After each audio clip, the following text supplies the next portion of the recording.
أعوذ بالله من الشيطان الرجيم بسم الله الرحمن الرحيم الحمد لله نحمده ونستعينه ونستغفره ونتوب إليه ونؤمن به ونتوكل عليه ونعوذ بالله من شرور أنفسنا ومن سيئات أعمالنا من يهده الله فلا مضل له ومن يضلل فلا هادي له وأشهد أن لا إله إلا الله وحده لا شريك له وأشهد أن نبينا محمدا عبده ورسوله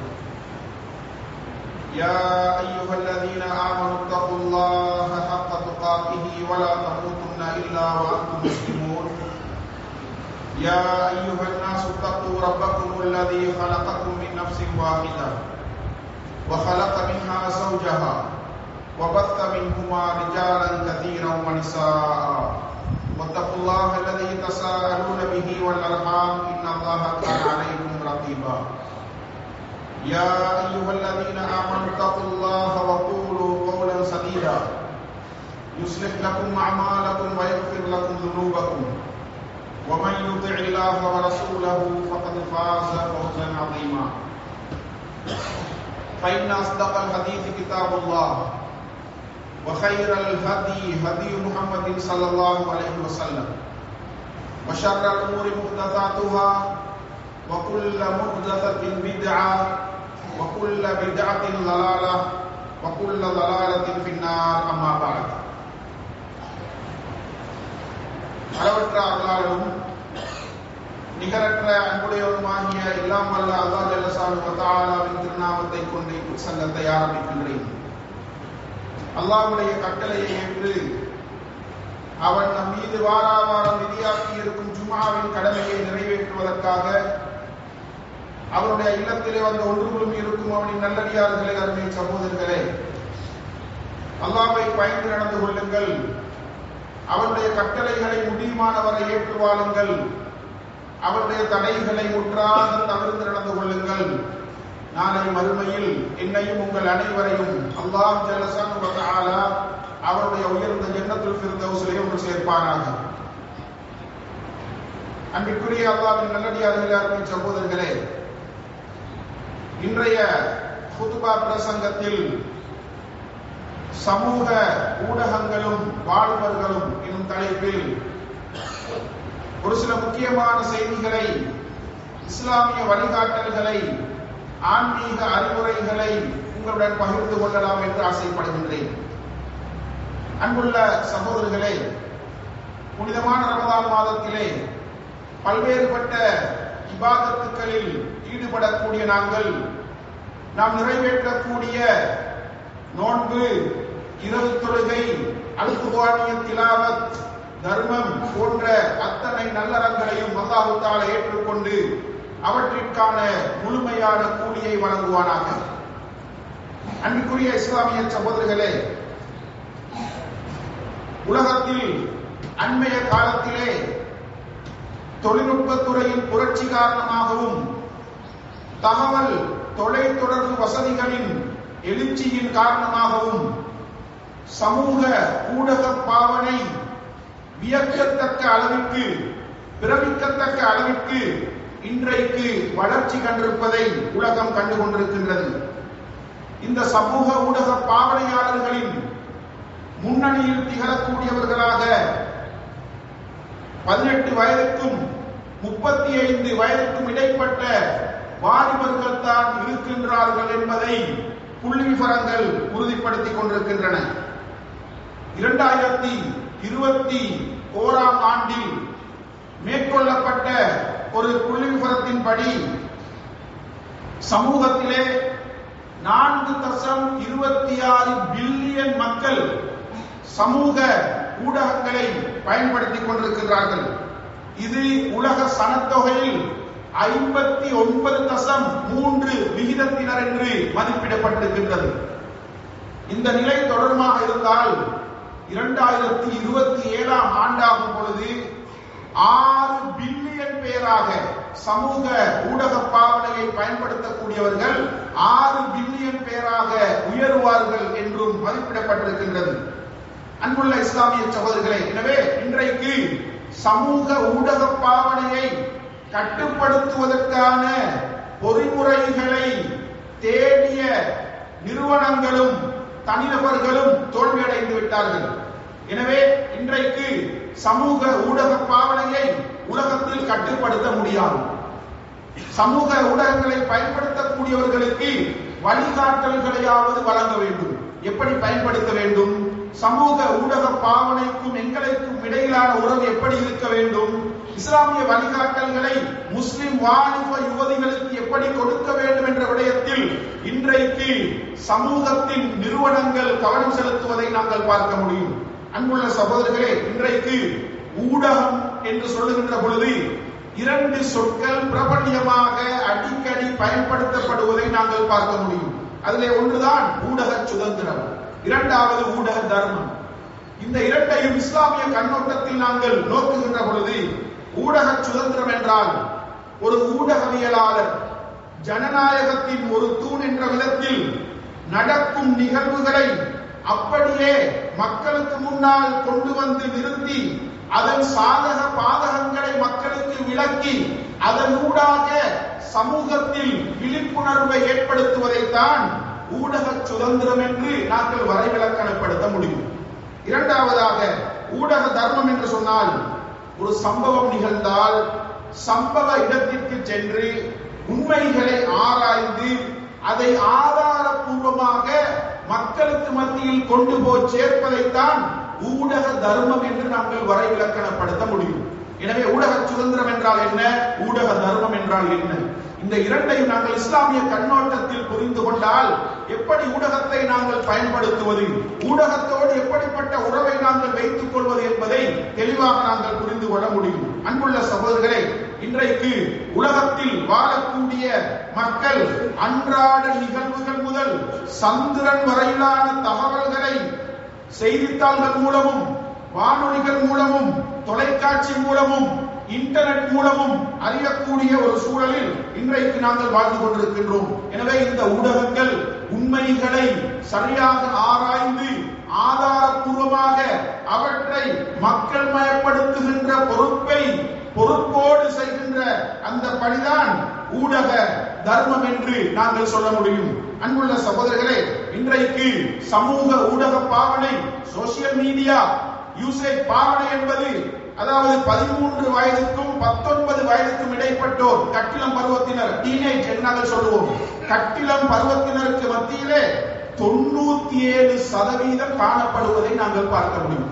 சமூகத்தில் இருக்கக்கூடிய 13 வயதுக்கும் 19 வயதுக்கும் இடைப்பட்ட மாணவர்களுக்கு மத்தியில் 97% இன்றைக்கு சோசியல் மீடியா பாவனை, சமூக ஊடக பாவனை இருப்பதை நாங்கள் பார்க்க முடியும். பேஸ்புக் என்றும் இன்ஸ்டாகிராம் என்றும் மெசேஞ்சர் என்றும் வாட்ஸ்அப் என்றும் டிக்டாக் என்றும் இன்றைக்கு பல்வேறுபட்ட வடிவங்களில் சமூக ஊடகம் மக்களுக்கு மத்தியிலே வலம் வருவதை நாங்கள் அவதானிக்க முடியும். அன்புள்ள சகோதரர்களே, சமூக ஊடகங்களை தொடர்ந்தும் பயன்படுத்துவது ஒரு வகையான போதையாக இன்றைக்கு சமூகத்திலே மாறி இருப்பதை நாங்கள் பார்க்க முடியும். பாடசாலை மாணவர்கள் பாடசாலை விட்டு வீட்டுக்கு வந்தது முதல் படுக்கைக்கு செல்கின்ற வரைக்கும் சோசியல் மீடியாவோடு பின்னி பிணைந்தவர்களாக தமது நேரத்தை கழிக்கக்கூடிய சூழல் இன்றைக்கு முஸ்லிம் சமூகத்திலும் இருப்பதை நாங்கள் காண முடியும். அன்புள்ள சகோதரர்களே, குழந்தையின் வளர்ச்சியில் வாலிப பருவம் என்பது மிக முக்கியமானது ஒரு பருவம். அந்த பருவத்தை நாங்கள் அழகான முறையிலே கட்டியெழுப்ப வேண்டும். அந்த பருவத்திற்கான வழிகாட்டல்களை நாங்கள் சிறப்பாக கொடுக்க வேண்டும். அந்த பருவத்தை நாங்கள் பட்டை திட்ட வேண்டும் என்றெல்லாம் இஸ்லாம் எங்களுக்கு அழகாக வழிகாட்டி கொண்டிருக்கின்றது. ஒரு கட்டிடத்திற்கு எப்படி அஸ்திவாரம் அவசியமோ, மனித வாழ்விற்கு உயிர் எப்படி அவசியமோ, அதே போன்று ஒரு சமூகத்தின் வளர்ச்சிக்கும் எழுச்சிக்கும் வாலிப பருவத்தின் பங்களிப்பு மிக முக்கியமானதாக இருக்கின்றது என்பதை நாங்கள் மறந்துவிட முடியாது. எனவே இளமை பருவம் ஒரு துடிதுடிப்பான, எதையும் தைரியத்தோடு உணர்வுக்கு அடிமைப்பட்டு தன் உள்ளம் சொல்லுவதை கேட்டு அதன்படி காலடி எடுத்து வைக்க தூண்டும் ஒரு பருவமாகவே வாலிப பருவம் இருக்கின்றது என்பதை நாங்கள் புரிந்து கொள்ள வேண்டும். இளமை பருவம் அல்லாஹ்வின் அருட்கொடையாகும். ஒரு மனிதனுக்கு கிடைக்கக்கூடிய வாலிப பருவம், இளமை பருவம் என்பது அல்லாஹ்வுடைய மிக பெரும் அருட்கொடையாக இருக்கின்றது. அது தனி மனித ஆளுமை வளர்ச்சி படியிலே மிக முக்கியமான பங்களிப்பு செலுத்தக்கூடிய பருவமாக காணப்படுகின்றது. உடல் ஆரோக்கியமும் உணர்ச்சி உத்வேகமும் துடிதுடிப்பும் அதிகமாக அமையப்பெறும் இந்த பருவத்தை பக்குவப்படுத்துவது மிக முக்கியமானது ஒரு கடமையாக இருக்கின்றது என்பதை நாங்கள் மறந்துவிட முடியாது. உடல் வலிமை மிக்க இப்பருவத்திலே இளைஞர்களின் ஆற்றல்களும் ஆவல்களும் வேட்கைகளும் உணர்வுகளும் சரியான இஸ்லாமிய நெறிமுறையில் வளர்க்கப்பட வேண்டும் என்று இஸ்லாம் எங்களுக்கு வழிகாட்டிக் கொண்டிருக்கின்றது. இதில் நாம் பொறுப்பற்றவர்களாக கையாளாதவர்களாக மாறிவிட்டால் நிச்சயமாக இந்த வாலிப பருவத்தை எங்களால் சிறந்த முறையிலே பட்டை தீட்டி பக்குவப்படுத்தி பண்படுத்தி எடுக்க முடியாமல் போகும். இறுதியிலே நாங்கள் கவலைப்பட்டு வாலிபர்களே சமூகத்தின் எழுச்சிக்கு முட்டுக்கட்டையானவர்களாக, சமூகத்தின் வீழ்ச்சிக்கு அத்திவாரமாக மாறிவிடுவார்கள் என்பதை நாங்கள் தவிர்க்க முடியாமல் போகும் என்பதையும் நாங்கள் ஏற்றுக்கொள்ள வேண்டும். அன்புள்ள சகோதரர்களே, முழு மனித இனத்திற்கும் அழிவையும் நாசத்தையும் அந்த வாலிப பருவம் ஏற்படுத்திவிடக் கூடாது என்ற விடயத்திலே நாங்கள் கவனம் செலுத்த வேண்டும். இப்படிப்பட்ட பல்வேறுபட்ட முக்கியத்துவங்களை சுமந்து வரக்கூடிய இந்த வாலிப பருவத்தை பற்றி இஸ்லாம் என்ன சொல்லுகின்றது? வாலிப பருவத்தை எங்களுக்கு இஸ்லாம் எப்படி அடையாளப்படுத்துகின்றது, அறிமுகப்படுத்துகின்றது என்பதை நாம் பார்க்கக்கூடிய நேரத்தில் அல்லாஹ் தஆலா அதாவது அல் குர்ஆனிலே சொல்லி காட்டுகின்றான். அல்லாஹுல்லதி خلقكم من ضعف ثم جعل من بعد ضعف قوة ثم جعل من بعد قوة ضعفا وشيبا. அல்லாஹ் தான் உங்களை ஒரு பலவீனமான பருவத்திலிருந்து படைத்தான், பிறகு பலவீனமான பருவத்திலிருந்து ஒரு பலமான பருவத்திற்கு உங்களை படைத்தான், மீண்டும் பலமான பருவத்திலிருந்து பலவீனமான ஒரு பருவத்திற்கு உங்களை அவன் நகர்த்தினான். இரண்டு பலவீனமான பருவம், குழந்தை பருவம், முதுமை பருவம். இந்த இரண்டு பலவீனமான பருவத்திற்கு இடையில் வரக்கூடிய பலமான பருவமாக வாலிப பருவத்தை அல்லாஹ் தஆலா இந்த வசனத்தில் அடையாளப்படுத்துவதை நாங்கள் பார்க்க முடியும். அதே போன்று வாலிபர்கள் நாளைய தலைவர்கள், எதிர்கால சந்ததிகளை உருவாக்கக்கூடியவர்கள், சமூகத்தின் அத்துணை துறைகளுக்கும் தலைமைத்துவம் கொடுப்பதற்குரிய தகுதியை பெற்றவர்கள். அதே போன்று வாலிபர்களின் சீர்திருத்தத்தில் தான் சமூகத்தின் சீர்திருத்தம் தங்கியிருக்கின்றது என்ற உண்மையை நாங்கள் மறந்துவிட முடியாது.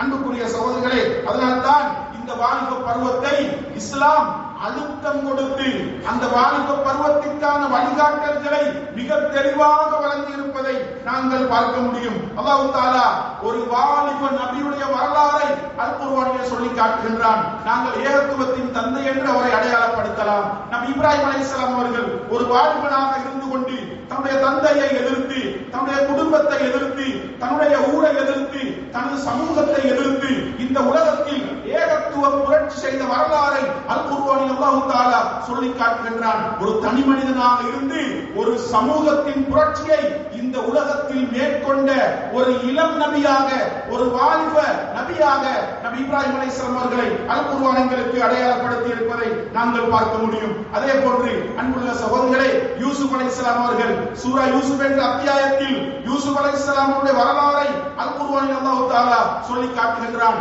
எப்படி கற்பொழுக்கத்தோடு இந்த உலகத்திலே வாழ வேண்டும், பாவம் செய்யக்கூடிய சூழல் எங்களை தேடி வருகின்ற பொழுது அந்த சூழலை உதறி தள்ளிவிட்டு உள்ளத்தையும் கற்பையும் எப்படி பாதுகாத்துக் கொள்ள வேண்டும், அல்லாஹ்வுக்கு கட்டுப்பட்டு இறையச்சத்தோடு ஆன்மீக பாதையில் பயணிப்பது எப்படி என்ற அழகான முன்மாதிரியை இந்த உலகத்திற்கு அறிமுகப்படுத்திய ஒரு நபியாக யூசுப் அலைஹிஸ்ஸலாம் அவர்களை, ஒரு வாலிப நபியை அல் குர்ஆனில் அல்லாஹ் தஆலா அடையாளப்படுத்துவதை நாங்கள் பார்க்க முடியும். அதே போன்று சூரத்துல் கஹ்ஃபில் ஒரு வாலிப சமூகத்தின் வரலாறை அல்லாஹ் தஆலா சொல்லி காட்டுகின்றான். இன்னஹும் ஃபித்யத்துன் ஆமனூ பிரப்பிஹிம் வஸித்னாஹும் ஹுதா. அவர்கள் தங்களுடைய ரப்பை ஈமான் கொண்ட, தங்களுடைய ரப்பை விசுவாசித்த ஒரு வாலிப சமூகமாக இருந்தார்கள். அவர்களுக்கு நாம் நேர்வழியை அதிகரித்தோம் என்று அல்லாஹ் தஆலா இந்த வசனத்திலே சொல்லி காட்டுகின்றான். அன்புள்ள சகோதரர்களே, ஒரு மனிதன் தன்னுடைய மார்க்கத்தை கொண்டு, ஒரு வாலிபன் தன்னுடைய இஸ்லாத்தை கொண்டு எப்படி கண்ணியம் பெறுவது, எப்படி இஸ்லாத்தின் பால் மக்களை அழைப்பது, அல்லாஹ்வுடைய உதவியை எப்படி பெற்றுக் கொள்வது, அல்லாஹ்வை எப்படி அழைப்பது, அசத்தியவாதிகளை சீர்திருத்த முடியாவிட்டால் அவர்களை விட்டு எப்படி ஒதுக்கிக் கொள்வது என்ற அழகான முன்மாதிரிகளை சுமந்து வரக்கூடிய வரலாறாக அந்த வாலிப சமூகத்தின் வரலாறை அல்லாஹ் தஆலா குர்ஆனிலே சொல்லி காட்டுவதை நாங்கள் பார்க்க முடியும். அதே போன்று அன்புள்ள சகோதரர்களே, ரசூலுல்லாஹி ஸல்லல்லாஹு அலைஹி வஸல்லம் வாலிபர்களை எப்படி அரவணைத்தார்கள், அவர்களுக்கான வழிகாட்டல்களை எப்படி கொடுத்தார்கள், அவர்களுக்கான தர்பியாவை, அவர்களுக்கான பயிற்சிகளை எப்படி திட்டமிட்டு அழகான முறையிலே கட்டம் கட்டமாக வழங்கினார்கள் என்பதை சுன்னாவிலே நாங்கள் ஏராளமாக பார்க்க முடியும். அன்புள்ள சகோதரர்களே, ரசூலுல்லாஹி ஸல்லல்லாஹு அலைஹி வஸல்லம் சொன்னார்கள், சஹீஹ் முஸ்லிமிலே வரக்கூடிய ஹதீஸ், அல்லாஹ் தஆலா நாளை மறுமையில் எந்த நிழலும் இல்லாத அந்த கடுமையான நாளில் ஏழு சாராருக்கு நிழல் வழங்குவானே, அதிலே ஒரு மனிதன் யார்? ஷாபுன் நஷர ஃபீ தாஅத்தில்லாஹ், அல்லாஹ்வுக்கு கட்டுப்பட்டு, அல்லாஹ்வுக்கு கட்டுப்பட்டு தன்னுடைய வாலிபத்தை கழித்த மனிதனுக்கும் அல்லாஹ் தஆலா நிழல் வழங்குவதாக அல்லாஹ்வுடைய தூதர் ஸல்லல்லாஹு அலைஹி வஸல்லம் சொல்லி காட்டினார்கள். அன்புள்ள சகோதரர்களே, அல்லாஹ்வுக்கு கட்டுப்பட்டு வாலிப பருவத்தை கழித்த மனிதன், வாலிப பருவம் முறுக்கேறிய பருவம், அந்த பருவத்திலே ஒரு மனிதன் அல்லாஹ்வுக்கு கட்டுப்படுகின்றான் என்றால், மார்க்கத்தோடு வாழ்கின்றான் என்றால், இஸ்லாமிய பண்பாடுகளை கடைபிடிக்கின்றான் என்றால், இபாதத்துக்களில் ஆர்வம் காட்டுகின்றான் என்றால், அந்த பருவம் அல்லாஹ்வினால் நேசிக்கப்படுகின்ற பருவம். அந்த பருவத்திற்கு, அப்படிப்பட்ட வாலிபனுக்கு அல்லாஹ் தஆலா நிழல் கொடுப்பதாக அல்லாஹ்வுடைய தூதர் ஸல்லல்லாஹு அலைஹி வஸல்லம் சொல்லி காட்டினார்கள். அன்புள்ள சகோதரர்களே, அருமை தூதர் ஸல்லல்லாஹு அலைஹி வஸல்லம் வாலிபர்களை அரவணைத்து அவர்களுக்கு பிரத்யேகமான பண்பாடுகளையும் இஸ்லாமிய வழிகாட்டல்களையும் வழங்கிய ஹதீஸ்களை நாங்கள் ஏராளமாக பார்க்க முடியும். ஒரு முறை உமர் இப்னு அபி சலமா ரலியல்லாஹு அன்ஹு அவர்களுக்கு ஒரு சிறுவனுக்கு அல்லாஹ்வுடைய தூதர் சாப்பிடக்கூடிய ஒழுங்கை சொல்லிக் கொடுக்கின்றார்கள். யா குலாம் சம்மில்லாஹ் வகுல் பியமீனிக வகுல் மிம்மா யலீக, சிறுவனே அல்லாஹ்வுடைய பெயரை சொல்லு, உன்னுடைய வலது கரத்தால் சாப்பிடு, உனக்கு முன்னால் இருக்கக்கூடிய, உனக்கு பக்கத்தில் இருக்கக்கூடிய உணவை சாப்பிடு என்று ஒரு சிறுவனுக்கு, வாலிபனுக்கு அல்லாஹ்வுடைய தூதர் சாப்பிடக்கூடிய மெனசை, சாப்பிடக்கூடிய ஒழுங்கை சொல்லிக் கொடுத்தார்கள். அதே போன்று அப்துல்லாஹ் இப்னு அப்பாஸ் ரலியல்லாஹு அன்ஹு அவர்களுக்கு அல்லாஹ்வுடைய தூதர் ஸல்லல்லாஹு அலைஹி வஸல்லம் அவர்கள் அகீதாவை சொல்லிக் கொடுத்தார்கள். அல்லாஹ்வை பற்றிய நம்பிக்கை எப்படி இருக்க வேண்டும் என்பதை வாலிப பருவத்தில், சிறு பிராயத்தில் அல்லாஹ்வுடைய தூதர் அந்த நபி தோழருக்கு சொல்லிக் கொடுத்தார்கள். எப்படி? யா குலாம் இன்னி உஅல்லிமுக கலிமாத், சிறுவனே சில வார்த்தைகளை நான் உனக்கு கற்றுத் தருகின்றேன். இஹ்ஃபதுல்லாஹ யஹ்ஃபதுக இஹ்ஃபதுல்லாஹ தஜிதுஹு துஜாஹக, நீ அல்லாஹ்வை பாதுகாத்தால் அவன் உன்னை பாதுகாப்பான். நீ அல்லாஹ்வை பாதுகாத்தால் அவன் உன்னை பாதுகாப்பான். நீ அல்லாஹ்வை பாதுகாத்தால் உனக்கு முன்னால் நீ அவனை கண்டுகொள்வாய். எனவே அல்லாஹ்வுடனான உறவு, அல்லாஹ்வுடைய மார்க்கத்தை பாதுகாப்பது, அல்லாஹ்வுடைய வழிகாட்டல்களை பாதுகாப்பது, அல் குர்ஆனின் போதனைகளை பாதுகாப்பது, இஸ்லாத்தின் மூல மந்திரத்தை பாதுகாப்பதன் முக்கியத்துவத்தை ஒரு வாலிபனுக்கு அல்லாஹ்வுடைய தூதர் கற்றுக் கொடுத்ததனூடாக அகீதாவின் விதைகளை வாலிப உள்ளத்தில் அல்லாஹ்வுடைய தூதர் விதைத்தார்கள். அதே போன்று அன்புள்ள இஸ்லாமிய சகோதரர்களே, வாலிபர்களுக்கு மத்தியிலே ஒழுக்க சீர்கேடுகள் வந்துவிடக் கூடாது, நடத்தை பிறழ்வுகள் வந்துவிடக் கூடாது என்ற விடயத்திலும் அல்லாஹ்வின் தூதர் ஸல்லல்லாஹு அலைஹி வஸல்லம் கவனம் செலுத்தினார்கள். அதனால்தான் அல்லாஹ்வுடைய தூதர் திருமணத்தை இந்த சமூகத்திற்கு அறிமுகப்படுத்திய நேரத்தில் வாலிபர்களை அழைத்து அவர்களுக்கு திருமணத்தை சொன்னார்கள். யா மஅஷர ஷபாப் மன் இஸ்ததாஅ மின்குமுல் பாஅத ஃபல்யதஸவ்வஜ், வாலிபர்களே உங்களில் யாருக்கு சக்தி இருக்கின்றதோ அவர் திருமணம் செய்து கொள்ளட்டும். ஃபைன்னஹு அகத்து லில் பஸர் வ அஹ்ஸனு லில் ஃபர்ஜ், என்றால் அது பார்வையை கட்டுப்படுத்தும், மர்ம உறுப்பை பாதுகாக்கும் என்று திருமணத்தை வாலிபர்களை அழைத்து அல்லாஹ்வின் தூதர் அவர்களுக்கு அதை அறிமுகப்படுத்தினார்கள். காரணம், வாலிபர்களுக்கு மத்தியிலே நடத்தை பிறழ்வுகள் வந்துவிடக் கூடாது, ஒழுக்க சீர்கேடுகள் வந்துவிடக் கூடாது. ஒழுக்கத்தின் சிகரங்களாக வாலிபர்கள் இந்த இந்த சமூகத்திற்கு முகவரி கொடுக்க வேண்டும், இந்த சமூகத்திற்கு முன்மாதிரியை கொடுக்க வேண்டும் என்ற விடயத்தில் அல்லாஹ்வின் தூதர் ஸல்லல்லாஹு அலைஹி வஸல்லம் கவனம் செலுத்தினார்கள். அதே போன்று அன்புள்ள சகோதரர்களே, ஒரு வாலிபன் தவறிழைக்க எண்ணுகின்ற பொழுது அந்த வாலிபனை அழகாக அரவணைத்து அன்பாக அறிவுரையூட்டிய அல்லாஹ்வின் தூதரின் முன்மாதிரி அற்புதமானது. சகோதரர்களே, ஒரு முறை ஒரு வாலிபன் நபிகளாரிடத்தில் வந்து, யா ரசூலல்லாஹ், விபச்சாரம் செய்வதற்கு அனுமதி தாருங்கள் என்று கேட்கின்றார்கள். ஒரு வாலிபன், முறுக்கேறிய வயதில் இருக்கக்கூடிய ஒரு வாலிபன் அல்லாஹ்வின் தூதரிடத்தில் வந்து, விபச்சாரம் செய்வதற்கு அனுமதி தாருங்கள் அல்லாஹ்வின் தூதரே என்று சொன்ன பொழுது ரசூலுல்லாஹி ஸல்லல்லாஹு அலைஹி வஸல்லம் அழகான முறையிலே, அன்பான முறையிலே அந்த வாலிபனை அரவணைத்து அவருடைய சிந்தனை பிழையானது என்பதை உணர்த்தினார்கள். எப்படி? அந்த வாலிபனை பார்த்து, உதுனு மின்னி, என்னை நெருங்கி வா என்று சொன்னார்கள். அந்த வாலிபன் நெருங்கி வருகின்றான். அந்த வாலிபனை பார்த்து அழகான ஒரு உரையாடலை நபி அவர்கள் ஆரம்பிக்கின்றார்கள். வாலிபனே, உன்னுடைய தாயோடு ஒருவர் விபச்சாரம் செய்வதை நீ விரும்புவாயா என்று கேட்டார்கள். அதற்கு அந்த வாலிபன், இல்லை யா ரசூலல்லாஹ் என்று சொன்ன பொழுது, அப்படித்தான் மக்களும் விரும்ப மாட்டார்கள். உன்னுடைய மகளோடு ஒருவர் விபச்சாரம் செய்வதை நீ விரும்புவாயா என்று கேட்டார்கள். இல்லை யா ரசூலல்லாஹ் என்று சொன்ன பொழுது, அப்படித்தான் மக்களும் விரும்ப மாட்டார்கள். உன்னுடைய சகோதரியோடு ஒருவர் விபச்சாரம் செய்வதை நீ விரும்புவாயா? இல்லை யா ரசூலல்லாஹ், அப்படித்தான் மக்களும் விரும்ப மாட்டார்கள். உன்னுடைய மாமியோடு விபச்சாரம் செய்வதை, சாட்சியோடு விபச்சாரம் செய்வதை நீ விரும்புவாயா? இல்லை யா ரசூலல்லாஹ், அப்படித்தான் மக்களும் விரும்ப மாட்டார்கள். நீ விபச்சாரம் செய்ய விரும்புகின்ற பெண் ஒருவனுக்கு தாயாக இருப்பாள், இன்னொருவனுக்கு மகளாக இருப்பாள், இன்னொருவனுக்கு சகோதரியாக இருப்பாள், இன்னொருவனுக்கு சாட்சியாக மாமியாக இருப்பாள். எனவே நீ எப்படி விரும்பவில்லையோ அதே போன்றுதான் மக்களும் விரும்ப மாட்டார்கள் என்று சொல்லிவிட்டு அந்த வாலிபனுடைய தலையில் கையை வைத்து நபி அவர்கள் ஒரு பிரார்த்தனை செய்கின்றார்கள். எப்படி? அல்லாஹும்ம ஃபிர் தம்பஹு வ தஹ்ஹிர் கல்பஹு வ ஹஸ்ஸின் ஃபர்ஜஹு. யா அல்லாஹ், இந்த வாலிபனுடைய பாவத்தை மன்னித்து விடு, அவனுடைய உள்ளத்தை பரிசுத்தப்படுத்தி விடு, அவனுடைய மர்ம உறுப்பை பாதுகாத்து விடு என்று அந்த வாலிபனுக்காக அல்லாஹ்வின் தூதர் ஸல்லல்லாஹு அலைஹி வஸல்லம் பிரார்த்தனை செய்தார்கள்.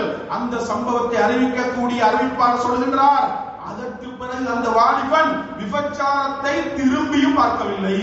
அன்புள்ள சகோதரர்களே, பாவம் செய்கின்ற உணர்வோடு ஒரு வாலிபன் வருகின்றானா, அழகான முறையிலே இங்கிதமாக அவனை அரவணைத்து அவனுக்கு அறிவூட்டுகின்ற பொறுப்பு சமூகத்தின் தலைமைத்துவங்களுக்கு இருக்கின்றது என்பதை நாங்கள் மறந்துவிடக் கூடாது. அதே போன்று ரசூலுல்லாஹி ஸல்லல்லாஹு அலைஹி வஸல்லம் அவர்களை ஆரம்பத்தில் ஏற்றுக்கொண்டவர்கள், விசுவாசித்தவர்கள், இஸ்லாமிய தூதுத்துவத்தை சுமந்தவர்கள் வாலிபர்களாக இருந்தார்கள். முதலாக ஆண்களில் நபிகளாரை விசுவாசித்த அபூபக்கர் ரலியல்லாஹு அன்ஹு அவர்கள் தன்னுடைய 37, 38 வயதை தாண்டுவதற்கு முன்னால் அல்லாஹ்வின் தூதரை விசுவாசித்தார்கள். அதே போன்று உமர் ரலியல்லாஹு அன்ஹு அவர்கள் தன்னுடைய 27 வயதை தாண்டுவதற்கு முன்னால் அல்லாஹ்வின் தூதரை விசுவாசித்தார்கள். உஸ்மான் ரலியல்லாஹு அன்ஹு அவர்கள் தன்னுடைய 34 வயதை தாண்டுவதற்கு முன்னால் அல்லாஹ்வின் தூதரை விசுவாசித்தார்கள். அலி ரலியல்லாஹு அன்ஹு அவர்கள் தன்னுடைய 10 வயதில் நபிகளாக ஈமான் கொண்டார்கள். இப்படித்தான் அல் அஷரத்துல் முபஷ்ஷரீன், அதாவது சுவர்க்கத்தை கொண்டு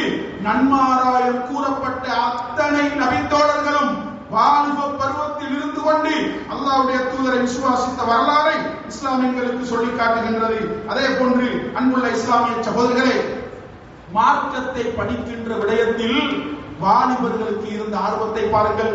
அல்லாஹ்வுடைய தூதரின் காலத்தில் அல்லாஹ்வுடைய பாசறையில் உருவான அல்லாஹ்வின் தூதரின் பயிற்சியை நேரடியாக பெற்ற அந்த சஹாபாக்கள், வாலிப சமூகம் மார்க்கத்தை படிக்கின்ற விடயத்தில் எந்த அளவுக்கு ஆர்வம் காட்டினார்கள் என்றால், மாலிக் இப்னுல் ஹுவைரிஸ் ரலியல்லாஹு அன்ஹு சொல்கின்றார்கள், நாங்கள் நபிகளாரிடத்தில் சென்று நபிகளாரிடத்தில் தங்கியிருந்து 20 நாட்கள் முகாமிட்டு மார்க்கத்தை படித்தோம்.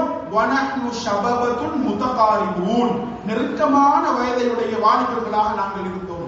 நெருக்கமான வயதையுடைய வாலிபர்களாக நாம் இருந்து கொண்டு நபிகளாரிடத்தில் தங்கியிருந்து நபிகளாரிடத்தில் முகாமிட்டு நபிகளாரிடத்தில் 20 நாட்கள் மார்க்கத்தை நாங்கள் படித்தோம். 20 நாட்கள் தாண்டுகின்ற நேரத்தில் நபிகளார் ஸல்லல்லாஹு அலைஹி வஸல்லம் முகங்களை பார்க்கின்றார்கள், வித்தியாசத்தை உணர்கின்றார்கள். நாங்கள் யாரை விட்டுவிட்டு வந்தோம் என்று விசாரித்தார்கள். நாங்கள் எங்களுடைய குடும்பத்தை விட்டுவிட்டு வந்தோம் என்று சொன்ன பொழுது நபிகளார் ஸல்லல்லாஹு அலைஹி வஸல்லம் சொன்னார்கள், அப்படியா, நீங்கள் குடும்பத்தாரிடத்தில் திரும்பி செல்லுங்கள், அவர்களுக்கு மார்க்கத்தை கற்றுக் கொடுங்கள். இன்ன நேரத்தில் இன்ன தொழுகை, இன்ன நேரத்தில் இன்ன தொழுகை என்பதை அவர்களுக்கு சொல்லிக் கொடுங்கள். தொழுகை நேரம் வந்துவிட்டால் உங்கள் உங்களில் ஒருவர் அதான் சொல்லுங்கள், உங்களில் பெரியவர் இமாமாக நின்று தொழுகையை நடாத்துங்கள் என்று எங்களுக்கு அறிவுரை சொல்லி அனுப்பி வைத்தார்கள். அன்புள்ள சகோதரர்களே, உணர்வுகளை கூட, வாலிபர்களுடைய உணர்வுகளை கூட அல்லாஹ்வின் தூதர் ஸல்லல்லாஹு அலைஹி வஸல்லம் அவர்கள் புரிந்து கொண்டார்கள். எனவே மார்க்கத்தை படிக்கின்ற விடயத்தில் நபிகளாரிடத்தில் தங்கியிருந்து, குடும்பத்தை எல்லாம் விட்டு வந்து நபிகளாரிடத்தில் தங்கியிருந்து மார்க்கத்தை படிக்கக்கூடிய உணர்வும் ஆசையும் வாலிப சமூகத்திடம் இருந்தது என்றால், அன்புள்ள சகோதரர்களே, இன்றைக்கு ஒரு மணித்தியாலம் ஒரு தர்பியா நிகழ்ச்சி இருக்கின்றது, வாருங்கள் என்றால் கூட வருவதற்கு வாலிபர்களை காணவில்லை. அல்லாஹ் அருள் புரிந்தவர்களை தவிர. இதுதான் இன்றைக்கு எமது நிலையாக இருக்கின்றது. மார்க்கத்தை நாங்கள் தான் அதிகம் படிக்கின்றோம், மார்க்கத்தின் விற்பனர்களாக நாம் தான் இருக்கின்றோம் என்று மார்தட்டி கூறக்கூடிய நாங்கள் எங்களுக்கு மத்தியில் இருக்கக்கூடிய ஆர்வத்தை பாருங்கள். சஹாபாக்கள் பல்வேறுபட்ட சுமைகளோடும் சமூக பொறுப்புகளோடும் மார்க்கத்தை படிக்கின்ற விடயத்தில் இப்படிப்பட்ட ஆர்வத்தோடு தமது வாலிப பருவத்தை கழித்தார்கள். அதே போன்று ரசூலுல்லாஹி ஸல்லல்லாஹு அலைஹி வஸல்லம் வாலிபர்களை எப்படி அரவணைத்தார்கள்? உஸாமா இப்னு ஸைத் ரலியல்லாஹு அன்ஹு அவர்களை அல்லாஹ்வின் தூதர் ஸல்லல்லாஹு அலைஹி வஸல்லம் அவர்கள் இக்கட்டான சந்தர்ப்பத்தில் ஆலோசனை கேட்கக்கூடியவராக அவரை வைத்துக் கொண்டார்கள். எங்களுக்கு தெரியும், ஆயிஷா ரலியல்லாஹு அன்ஹா அவர்கள் நபிகளாருடைய மிகவும் அன்புக்குரிய மனைவி, பாசத்திற்குரிய மனைவி. ஆயிஷா ரலியல்லாஹு அன்ஹா அவர்களுக்கு எதிராக ஒரு இட்டுக்கட்டப்பட்ட சம்பவம் மதீனாவிலே பரவுகின்றது. அல்லாஹ்வின் தூதர் கூட அதனால் பாதிக்கப்பட்டார்கள், உளரீதியான பாதிப்பை உணர்ந்தார்கள். அந்த இக்கட்டான சந்தர்ப்பத்தில் ஒரு வாலிப நபித்தோழர் உஸாமா இப்னு ஸைத் ரலியல்லாஹு அன்ஹு இடத்திலே நபி அவர்கள் ஆலோசனை கேட்கின்றார்கள். எனவே ஆலோசனை கேட்கப்படுவதற்கு தகுதியானவர்களாக வாலிபர்களை இஸ்லாம் வைத்திருக்கின்றது என்பதை நாங்கள் மறந்துவிடக் கூடாது. அதே போன்று அவரிடத்தில் தான் நபி அவர்கள் தயார் செய்த கடைசி படையை ஒப்படைத்தார்கள். ரோம், ஐரோப்பாவுக்கு அனுப்புவதற்காக நபி அவர்கள் தயார் செய்த படைக்கு படை தளபதியாக 18 வயது மதிக்கத்தக்க உஸாமா இப்னு ஸைத் ரலியல்லாஹு அன்ஹு அவர்களை தான் நபி அவர்கள் நியமித்தார்கள். அதே போன்று மக்காவுடைய அமீராக இத்தாப் இப்னு அசீம் என்ற ஒரு வாலிப நபித்தோழரை நபி அவர்கள் நியமித்தார்கள். அதே போன்று சிறுவர்களை நபி அவர்களுக்கு பைஅத் செய்வதற்கு அழைத்து வருகின்ற பொறுப்பு அப்துல்லாஹ் இப்னு ஸுபைர் என்ற ஒரு வாலிப நபித்தோழரிடம் ஒப்படைக்கப்படுகின்றது. அதே போன்று சஃபீருல் இஸ்லாம், இஸ்லாத்தின் தூதுவர் என்று சொல்லப்படுகின்ற முஸ்அப் இப்னு உமைர் ரலியல்லாஹு அன்ஹு அவர்களை முதலாக இஸ்லாமிய பிரச்சாரகராக மதீனாவுக்கு அல்லாஹ்வுடைய தூதர் அனுப்பி வைத்தார்கள். அவர்களுடைய பிரச்சாரத்தின் விளைவாக மதீனாவுடைய ஒவ்வொரு வீட்டுக்கும் இஸ்லாத்தின் பிரகாசம் நுழைந்த வரலாறை இஸ்லாம் எங்களுக்கு சொல்லி காட்டுகின்றது. எனவே வாலிபர்கள் இஸ்லாத்தின் காவலர்களாக இருக்க வேண்டும், இஸ்லாத்தை தாங்கி நிற்கக்கூடியவர்களாக இருக்க வேண்டும், இஸ்லாத்தின் தூண்களாக இருக்க வேண்டும், இஸ்லாத்திற்கு அரண்டக்கூடியவர்களாக இருக்க வேண்டும், இஸ்லாத்தை நோக்கி வரக்கூடிய எதிர்ப்புகளை முகம் கொடுத்து முறியடிக்கக்கூடியவர்களாக வாலிபர்கள் இருக்க வேண்டும். அப்படிப்பட்ட ஒரு சிறந்த முன்மாதிரியை சமூகத்திற்கு கொடுக்கக்கூடியவர்கள் தான் வாலிபர்கள் என்பதை இஸ்லாம் எங்களுக்கு அறிமுகப்படுத்துகின்றது. எனவே அன்புள்ள சகோதரர்களே, ஒரு நாட்டிலே அநியாயம் நடைபெறுகின்றது என்றால் அதற்கு எதிராக குரல் கொடுக்கக்கூடியவர்களாகவும் வாலிபர்கள் தான் இருக்க வேண்டும். அவர்களால் தான் சமூக மாற்றங்களை, சமூகத்தில் பல்வேறுபட்ட நல்ல விளைவுகளை ஏற்படுத்த முடியும் என்று இஸ்லாம் எங்களுக்கு வழிகாட்டிக் கொண்டிருக்கின்றது. எனவே அன்புக்குரிய இஸ்லாமிய சகோதரர்களே, இந்த வாலிப பருவத்தை எல்லோரும் ஆசைப்படுவார்கள். வாலிபர்கள் அந்த பருவம் தொடராக எனக்கு இருக்க வேண்டும் என்று ஆசைப்படுவார்கள். வாலிப பருவத்தை கடந்த வயோதிபர்கள் கூட அந்த வாலிப பருவத்தை மீண்டும் பெற முடியாதா என்று ஆசைப்படுவார்கள். அதனால்தான் இன்றைக்கு மருத்துவ சந்தையில் இழந்த வாலிபத்தை பெற்றுக் கொள்ள வேண்டுமா, எங்களிடத்தில் அதற்கான மருத்துவம் இருக்கின்றது என்று அதையும் அந்த மனித உணர்வையும் தன்னுடைய வியாபாரத்துக்கு சாதகமாக அவர்கள் பிரச்சாரம் செய்கிறார்கள். அன்புள்ள சகோதரர்களே, வாலிப பருவத்தை இழந்த வயோதிபர்களுடைய ஆசை எப்படி இருக்கும் என்பதை ஒரு அரபு புலவர் இப்படி சொல்லுகின்றார். அதாவது, அலாலைத ஷபாப யஊது யௌமா ஃபஉக்பிரஹு பிமா ஃபஅலல் மஷீபு. என்னுடைய இழந்த வாலிப பருவம் எனக்கு மீண்டும் வராதா? என்னுடைய முதுமை படுத்திய பாட்டை நான் அதனிடம் முறையிடுவதற்காக என்று ஒரு அரபு புலவர் சொன்ன செய்தியை நாங்கள் பார்க்க முடியும். எனவே ஒவ்வொரு மனித உணர்வும் அப்படித்தான் இருக்கும். முதியவர்கள் வயோதிபர்கள் வாலிப பருவம் மீண்டும் கிடைக்காதா என்று ஆசைப்படக்கூடிய அளவுக்கு வாலிப பருவம் மிக முக்கியமான பருவம் என்று அந்த பருவத்தை இஸ்லாம் அடையாளப்படுத்துகின்றது. எனவே இந்த வாலிபர்களுக்கு அழகான வழிகாட்டல்களை நாம் வழங்க வேண்டும். இன்றைக்கு மேற்குலகம் வாலிபர்களை எப்படியாவது தங்களுடைய இலக்குகளை அடைவதற்கு பயன்படுத்துவதற்கு இலக்கு வைக்கின்ற முயற்சிகளை நாங்கள் பார்க்க முடியும். குறிப்பாக முஸ்லிம் வாலிபர்களை அவர்கள் இலக்கு வைத்திருக்கின்றார்கள். அவர்களுக்கு மத்தியிலே ஒழுக்க சீர்கேடுகளை ஏற்படுத்த வேண்டும், மார்க்கத்தை விட்டு அவர்களை தூரமாக்க வேண்டும் என்று பல முயற்சிகளை செய்தும் அதிலே தோல்வி அடைந்ததன் பின்னணியிலே அவர்கள் கண்டுகொண்டார்கள். வாலிபர்கள், குறிப்பாக முஸ்லிம் வாலிபர்கள் இன்றைக்கு ஊடகத்தோடு மிக நெருக்கமான உறவை பேணி இருக்கின்றார்கள். எனவே இந்த ஊடகத்தை ஆயுதமாக எடுத்து அவர்களை காவு கொள்வதற்காக வேண்டி மேற்குலகம் இன்றைக்கு திட்டங்களை தீட்டுகின்றார்கள்.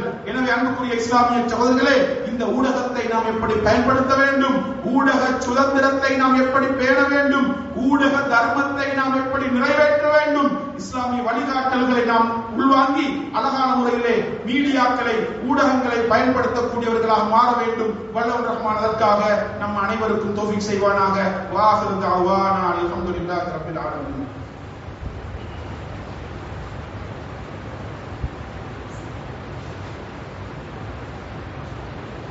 அல்ஹம்துலில்லாஹி வஹ்தஹு வஸ்ஸலாத்து வஸ்ஸலாமு அலா மன் லா நபிய்ய பஅதஹு அம்மா பஅத். அன்புள்ள இஸ்லாமிய சகோதரர்களே, ஊடகங்களை பயன்படுத்தக்கூடிய நாங்கள் இஸ்லாமிய ஒழுங்குகளை அங்கு கண்டிப்பாக பேணிக் கொள்ள வேண்டும். அந்த வகையில் ஊடக சுதந்திரத்தை இஸ்லாம் அங்கீகரிக்கின்றது என்பதை நாங்கள் மறுக்க முடியாது. அல்லாஹ் அல் குர்ஆனிலே சொல்கின்றான், யா அய்யுஹல்லதீன ஆமனூ இத்தகுல்லாஹ வகூலு கௌலன் சதீதா. ஈமான் கொண்டவர்களை, நீங்கள் அல்லாஹ்வை பயந்து கொள்ளுங்கள், நீங்கள் சொல்லக்கூடிய விடயத்தை தெளிவாக சொல்லுங்கள் என்று அல் குர்ஆன் எங்களுக்கு வழிகாட்டுகின்றது. எனவே நாம் சொல்லக்கூடிய செய்தியை, மக்களுக்கு மத்தியிலே பிரச்சாரம் செய்யக்கூடிய செய்தியை தெளிவாக சொல்லுமாறு அல் குர்ஆன் எங்களுக்கு வழிகாட்டுகின்றது. எனவே ஊடக சுதந்திரத்தை இஸ்லாம் அங்கீகரிக்கின்றது. அதே போன்று நாம் ஒரு விடயத்தை தெளிவாக சொல்லுவதை இஸ்லாம் ஆர்வமூட்டி இருக்கின்றது. அல்லாஹ்வின் தூதர் ஸல்லல்லாஹு அலைஹி வஸல்லம் அவர்கள் மிகச்சிறந்த போராட்டத்தை பற்றி எங்களுக்கு வரைவிலக்கணப்படுத்துகின்ற பொழுது இப்படி சொன்னார்கள், கலிமத்துல் ஹக்கி இந்த சுல்தானின் ஜாயிர். அநியாயம் செய்யக்கூடிய, அட்டூழியம் செய்யக்கூடிய ஒரு ஆட்சியாளனுக்கு முன்னால் உண்மையை சொல்லுவது மிக பெரும் போராட்டம் என்று அல்லாஹ்வுடைய தூதர் ஸல்லல்லாஹு அலைஹி வஸல்லம் அவர்கள் எங்களுக்கு அறிமுகப்படுத்தினார்கள். அதே போன்று அன்புள்ள சகோதரர்களே, நாங்கள் மற்றவர்களோடு தர்க்கம் செய்கின்ற பொழுது கூட அழகான அணுகுமுறையை கடைபிடிக்க வேண்டும் என்று அல் குர்ஆன் எங்களுக்கு வழிகாட்டுகின்றது. எப்படி? வஜாதில்ஹும் பில்லதி ஹிய அஹ்ஸன். அழகான முறையிலே அவர்களோடு நீங்கள் தர்க்கம் செய்யுங்கள், அவர்களோடு நீங்கள் விவாதம் புரியுங்கள் என்று அல் குர்ஆன் எங்களுக்கு வழிகாட்டுகின்றது. எனவே தர்க்கம் செய்வதாக இருந்தால் கூட அழகான அணுகுமுறையை கடைபிடிக்க வேண்டும் என்று அல் குர்ஆன் எங்களுக்கு வழிகாட்டிக் கொண்டிருக்கின்றது. அதே போன்று அன்புள்ள இஸ்லாமிய சகோதரர்களே, ஊடகங்களை நாங்கள் பயன்படுத்துகின்ற பொழுது எமக்கு கிடைக்கக்கூடிய தகவல்களை உறுதிப்படுத்திக் கொள்ள வேண்டும். இன்றைக்கு நமக்கு இருக்கக்கூடிய பிரச்சனை என்ன தெரியுமா? தகவலை முதலாக நாம் தான் சமூகத்திற்கு கொண்டு போய் சேர்க்க வேண்டும். எனவே அந்த மனநோய் இன்றைக்கு தகவல்களை உறுதிப்படுத்துவதை விட்டும் எங்களை தூரமாக்கி இருக்கின்றது. ஒரு செய்தி வந்தால், ஒரு தகவல் வந்தால் அதை உறுதிப்படுத்த வேண்டும், அதை வெரிஃபை பண்ண வேண்டும். உறுதிப்படுத்திவிட்டு தான் அதை நாங்கள் மற்றவர்களுக்கு ஃபார்வர்ட் பண்ண வேண்டும். மக்களுக்கு மத்தியில் அதை நாங்கள் பிரச்சாரம் செய்ய வேண்டும் என்று இஸ்லாம் எங்களுக்கு வழிகாட்டுகின்றது. அல்லாஹ் தஆலா சொல்கின்றான், யா அய்யுஹல்லதீன ஆமனூ இன் ஜாஅக்கும் ஃபாஸிகுன் பினபஇன் ஃபதபையனு. ஈமான் கொண்டவர்களே, ஒரு தீயவன் ஒரு செய்தியை உங்களிடத்தில் கொண்டு வந்தால் அதை உறுதிப்படுத்துங்கள் என்று அல் குர்ஆன் எங்களுக்கு வழிகாட்டுகின்றது. உறுதிப்படுத்தாமல் அதை நாங்கள் மக்களுக்கு மத்தியிலே பரப்பிவிட்டு பிறகு கை சேதப்படுவதை விட வரக்கூடிய தகவலை உறுதிப்படுத்தி முடிவெடுப்பதே சிறந்தது என்று அல் குர்ஆன் எங்களுக்கு வழிகாட்டிக் கொண்டிருக்கின்றது. எனவே வரக்கூடிய செய்திகளை நாங்கள் உறுதிப்படுத்தாமல் பிரச்சாரம் செய்வது, மக்களுக்கு மத்தியிலே பரப்புவது, ஷேர் பண்ணுவது, ஃபார்வர்ட் பண்ணுவது எங்களை படு பாதாளத்தில் கொண்டு போய் சேர்க்கும் என்று அல்லாஹ்வுடைய தூதர் எச்சரிக்கை செய்தார்கள். நபி அவர்கள் சொன்னார்கள், கஃபா பில் மர்இ இஸ்மன் அன் யுஹத்திஸ பிகுல்லி மா சமிஅ.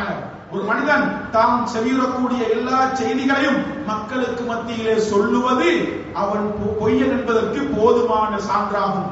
அதுவே அவனுக்கு போதுமான பொய்யாகும் என்று அல்லாஹ்வுடைய தூதர் எச்சரிக்கை செய்தார்கள். எனவே நாங்கள் எக்ஸ்ட்ரா பொய் சொல்ல வேண்டிய அவசியம் கிடையாது, அதுவே தாராளமான பொய்யாகும் என்று அல்லாஹ்வுடைய தூதர் எச்சரிக்கை செய்தார்கள். எனவே வரக்கூடிய செய்திகளை, செவியுறக்கூடிய செய்திகளை உறுதிப்படுத்தி ஊர்ஜிதப்படுத்தி ஆதாரபூர்வமாக மக்களுக்கு மத்தியிலே சொல்லுவதை இஸ்லாமிய வழிகாட்டல் என்பதை நாங்கள் மறந்துவிடக் கூடாது. அதே போன்று அன்புள்ள சகோதரர்களை, ஊடகங்களை பயன்படுத்தக்கூடிய நாங்கள் இரகசியங்களை பேணிக் கொள்ள வேண்டும்.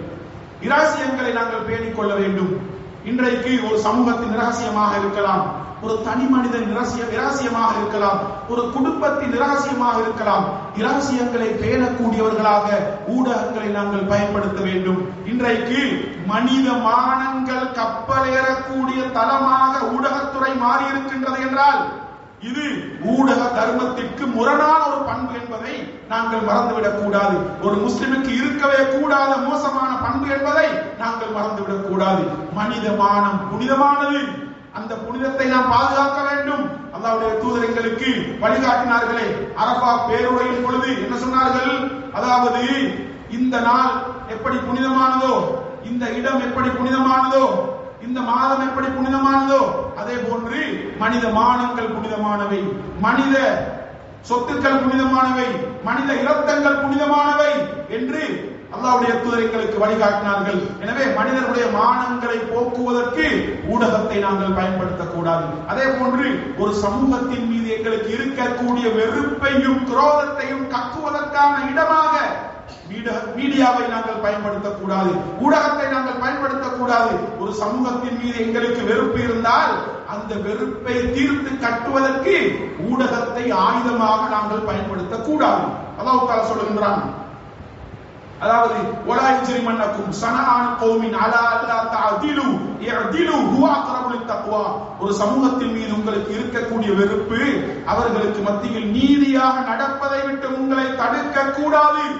நீதியாக நீங்கள் நடந்து கொள்ளுங்கள், அதுதான் இறையச்சத்திற்கு மிக நெருக்கமானது என்று அல் குர்ஆன் எங்களுக்கு வழிகாட்டுகின்றது. எனவே நாங்கள் எப்பொழுதும் பக்க சார்பின்றி நடுநிலையாக தகவல்களை பரிமாறக்கூடியவர்களாக ஊடகங்களை பயன்படுத்த வேண்டும் என்று இஸ்லாம் எங்களுக்கு வழிகாட்டுகின்றது. அதே போன்று ஞானத்துடனும் விவேகத்துடனும் சமயோசிதமாகவும் நாங்கள் மீடியாவை பயன்படுத்த வேண்டும் என்று இஸ்லாம் எங்களுக்கு வழிகாட்டுகின்றது. நாங்கள் அல்லாஹ்வின் பால் அழைக்கின்ற பொழுது கூட ஞானத்தோடும் விவேகமாகவும் அறிவுபூர்வமாகவும் நடந்து கொள்ள வேண்டும் என்று அல் குர்ஆன் எங்களுக்கு வழிகாட்டுகின்றது. எனவே விவேகமாக நடந்து கொள்ள வேண்டும், ஞானத்தோடு நடந்து கொள்ள வேண்டும் என்று இஸ்லாம் எங்களுக்கு வழிகாட்டுகின்றது. அதே போன்று மானக்கேடான செய்திகளை ஊடகங்களில் பரப்பக்கூடாது. மானக்கேடான அசிங்கமான அருவருப்பான செய்திகளை ஊடகங்களில் பரப்பக்கூடாது. அன்புள்ள சகோதரர்கள், இன்றைக்கு அதாவது அசிங்கமான ஒரு சமூகத்தின், ஒரு தனி மனிதனின் மானத்தை போக்கக்கூடிய செய்தியை ஊடகத்தில் நாம் போட்டால் அதை பார்க்கக்கூடியவர்கள் எண்ணிக்கை அதிகம் என்பதை புரிந்து கொண்ட ஊடகங்கள் அப்படியான செய்திகளை பரப்புவதில் கவனம் செலுத்துவதை சமூகத்தில் நாங்கள் இன்றைக்கு அவதானிக்க முடியும். அன்புள்ள சகோதரர்களே, மோசமான செய்திகள், அசிங்கமான அருவருப்பான செய்திகளை ஒரு பொழுது நாங்கள் ஊடகத்தில் பரப்பக்கூடாது என்று இஸ்லாம் எங்களுக்கு வழிகாட்டுகின்றது. அதே போன்று அன்புள்ள சகோதரர்களே, நாங்கள் மக்களுக்கு அச்சத்தை, பீதியை ஏற்படுத்தக்கூடிய செய்திகளை கூட ஊடகங்களில் பரப்பக்கூடாது. ஒரு முறை நபிகளார் ஸல்லல்லாஹு அலைஹி வஸல்லம் அவர்கள் ஒரு பயங்கரமான சத்தம் கேட்கின்றது, மக்கள் அப்படியே பீதி அடைகின்றார்கள். சத்தம் ஏற்பட்ட திசையிலிருந்து நபி அவர்கள் வருகின்றார்கள். வந்து சஹாபாக்களை பார்த்து லம் துராஉ, பயப்பட வேண்டாம், பயப்பட வேண்டாம், அது ஒன்றும் கிடையாது என்று அவர்களுக்கு மனதைரியத்தை ஏற்படுத்துகின்றார்கள். எனவே சமூகத்தை பீதியில் ஆழ்த்தக்கூடிய, சமூகத்திற்கு அச்சத்தையும் பயத்தையும் ஏற்படுத்தக்கூடிய செய்திகளை பரப்பக்கூடாது. இந்த விடயத்திலும் ஊடகங்கள் ஊடக தர்மத்தை பேண வேண்டும் என்று இஸ்லாம் எங்களுக்கு வழிகாட்டிக் கொண்டிருக்கின்றது. எனவே இப்படி பல்வேறுபட்ட வழிகாட்டல்களை இஸ்லாம் எங்களுக்கு வழங்குகின்றது. நாம் எப்படி ஊடகத்தை பயன்படுத்த வேண்டும், ஊடகத்தோடு எப்படியான தொடர்பு எங்களுக்கு இருக்க வேண்டும், ஊடக தர்மத்தை நாம் எப்படி பேண வேண்டும், ஊடக சுதந்திரத்தை நாம் எப்படி கடைபிடிக்க வேண்டும் என்ற அழகான வழிகாட்டல்களை இஸ்லாம் எங்களுக்கு வழங்கியிருக்கின்றது. எனவே அந்த வழிகாட்டல்களை பேணி ஊடகத்தை பயன்படுத்தக்கூடியவர்கள் நடந்து கொள்ள வேண்டும் என்று இஸ்லாம் வழிகாட்டுகின்றது. எனவே அன்புக்குரிய இஸ்லாமிய சகோதரர்களே, ஊடகத்தை நாங்கள் பயன்படுத்துகின்ற பொழுது அல்லாஹ்வுக்கு கட்டுப்பட்டு இஸ்லாமிய வழிகாட்டல்களை பேணி நடந்து கொள்வதற்கு வல்லவன் ரஹ்மான் நம் அனைவருக்கும் தௌஃபீக் செய்வானாக. ஹாதா மா இன்தி வல் இல்மு இன்தல்லாஹ் வ அகூலு கௌலி ஹாதா வ அஸ்தக்ஃபிருல்லாஹ் லி வ லக்கும் வ ஆகிரு தஅவானா அல்ஹம்துலில்லாஹி ரப்பில் ஆலமீன்.